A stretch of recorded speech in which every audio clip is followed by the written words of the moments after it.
हम बात करने जा रहे हैं पुरुषों में पाई जाने वाली एक आम लेकिन महत्वपूर्ण स्वास्थ्य समस्या की, बिनाइन प्रोस्टेटिक हाइपरप्लासिया यानी BPH। लेकिन घबराने की जरूरत नहीं है। आज हमारे साथ मौजूद है डॉक्टर अविनाश सिंह, जो हमें बताएंगे कि BPH का सही इलाज कैसे आसानी से किया जा सकता है। Welcome doctor. BPH या बढ़े हुए प्रोस्टेट के कारण और लक्षण क्या है? प्रोस्टेट एक ग्लैंड है जो ब्लैडर के नीचे और जो हमारा पेशाब का नली है जो उसके चारों तरफ होता है, ये सीमेन में कुछ सिक्रीशंस को ऐड करता है स्पर्म में, तो सीमेन इससे बनता है और ये पुरुषों में ही पाया जाता है। अच्छा। और प्यूबर्टी के बाद under the influence of testosterone ये बढ़ना शुरू करता है और 50-60 साल की उम्र के बाद इतना बढ़ जाता है कि इसमें सिम्टम आने शुरू हो जाते हैं, जिन मर्दों में इसकी दिक्कत आती है। बार बार पेशाब जाना, रात में कई बार पेशाब के लिए उठना, पेशाब में रुकावट, पेशाब का स्ट्रीम जो फ्लो है वो कम होना, पेशाब में इन्फेक्शन होना, कभी कभी किसी को खून आना, ये इसके प्रमुख लक्षण है। टेस्टोस्टेरोन जो है मेल सेक्स हार्मोन जो है वो इसको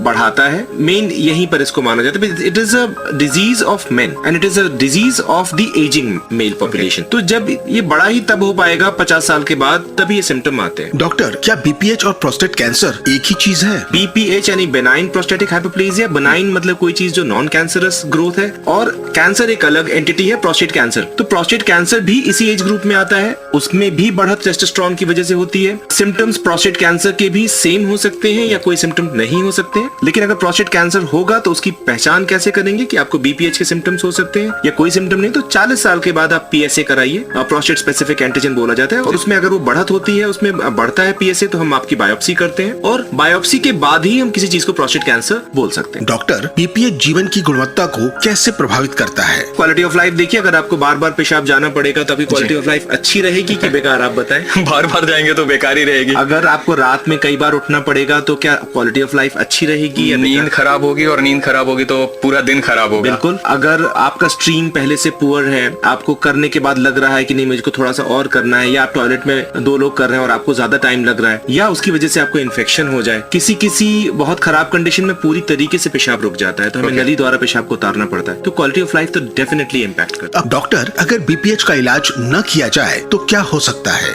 ना करवाए तो नहीं चलेगा, डिपेंड करता है कि आपके सिम्टम्स कैसे हैं। अगर मान लीजिए माइल्ड ग्रेड के सिम्टम्स हैं आपके, तो हम शुरू में डाइटरी मॉडिफिकेशंस यानी टी कॉफी बंद करवा के स्मोकिंग बोल के स्मोकिंग मत करिए, अपना फ्लूइड रिस्ट्रिक्शन करिए, उससे ही हम मैनेज कर लेते हैं। अगर उससे नहीं मैनेज होते हैं, बॉदरसम सिम्टम्स हैं, तो हमारे पास मेडिकेशंस हैं, दवाइयां दे देते हैं, उससे वो ठीक हो जाता है। ज्यादातर लोग दवाइयों पे ठीक हो जाते हैं। कुछ केसेस में मान लीजिए एक्यूट यूरिनरी रिटेंशन हो रहा है आपको बार बार, या रिकरेंट इन्फेक्शंस हो रहे हैं, या ब्लीडिंग हो रही है, या प्रोस्टेट इतना बड़ा है कि हमें मालूम है कि दवाइयों से इसमें ज्यादा फायदा नहीं होगा, उस केस में हम ऑपरेशन करते हैं। ऑपरेशन भी हमारे पास सारे मिनिमल इन्वेजिव है, इसमें कोई छेद नहीं होता, पेशाब के रास्ते ही जाके हम प्रोस्टेट को लेजर या कॉटरी द्वारा काट के निकाल देते हैं। डॉक्टर, क्या तनाव से स्तंभन दोष यानी इरेक्टाइल डिसफंक्शन हो सकता है? Erectile dysfunction, you are a male, we all have erections. Penis की जो हार्डनेस आती है उसको हम इरेक्शन बोलते हैं। That is important for penetration for sex, and अगर इरेक्शन नहीं होगा तो वजाइनल पेनिट्रेशन नहीं आ पाएगा। तो इरेक्शन बहुत इंपॉर्टेंट है, क्योंकि ऑब्वियसली अगर पेनिट्रेशन नहीं होगा तो फिर आपका बच्चा कैसे पैदा? तो भाई प्रोक्रिएशन के लिए सबसे इंपॉर्टेंट चीज है, तो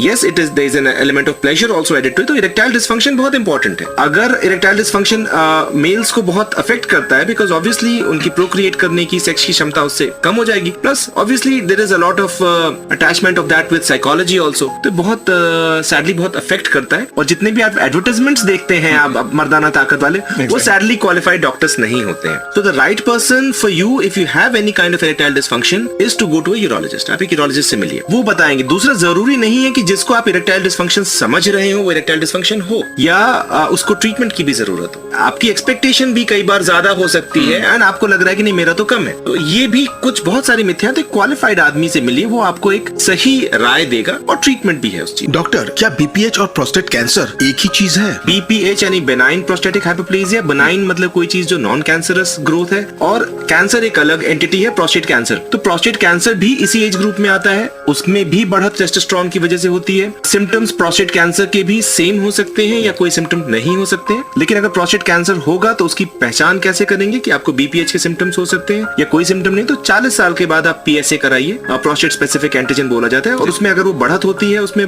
बढ़ता है PSA, तो हम आपकी बायोप्सी करते हैं, और बायोप्सी के बाद ही हम किसी चीज को प्रोस्टेट कैंसर बोल सकते हैं। A public awareness initiative for prostate health.